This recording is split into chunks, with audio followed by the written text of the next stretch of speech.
Hachette Audio presents Salt and Storm. Written by Kendall Kulper. Read by Lauren Fortgang. For Dave, of course. Part 1. A Lesson in Killing Whales. 1. Despite my mother's best efforts, I never forgot the day my grandmother taught me how to tie the winds. That was 10 years ago, when Prince Island was more than just a rock out in the Atlantic Ocean, when its docks choked with ships, when the factory furnaces spat out a constant stream of thick black smoke and the island's bars spat out a constant stream of laughing men, their faces round and shiny. That was back, too, when the people on my island treasured my grandmother and her role in their fortunes.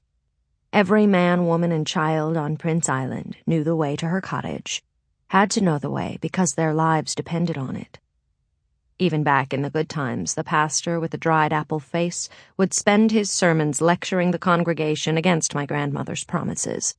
A deal with her was a deal with the devil, he'd tell them, raising his fist and cracking it down on the podium. And the people on my island would nod with pinched lips, but they'd visit her all the same. A man, although they were usually so young they could still be called boys, might ask for a fidelity charm. He'd be anxious, excited, more nervous about leaving his girl than about the years-long voyage he would soon endure. My grandmother would tell him, "Bring me a dozen strands of your sweetheart's hair, and cut off a lock of your own." Once he returned with the items, her long fingers would weave and bind the hairs with seagrass, building a loose bracelet.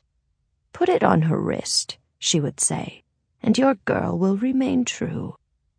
Often the boy would hold this flimsy thing in his hand, feeling its impossible lightness, and frown. "You're mad! This'll break in a moment, and then what will my Sue get up to?" "Never one of my charms," she'd say. "Never known one of them to break." So he would stick it into his pocket, still frowning, and leave. Later, he'd slide it over his darling's hand. "Something to remember me by," he'd say. But the women of Prince Island had seen enough hair and seagrass to know the truth.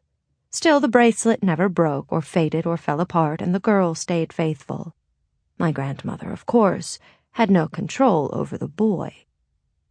Older men, the captains and ship owners, kept my grandmother in luxuries like pure white sugar wrapped in crisp paper, fruits so brightly colored they hurt my eyes, bolts of cloth as smooth and soft as skin.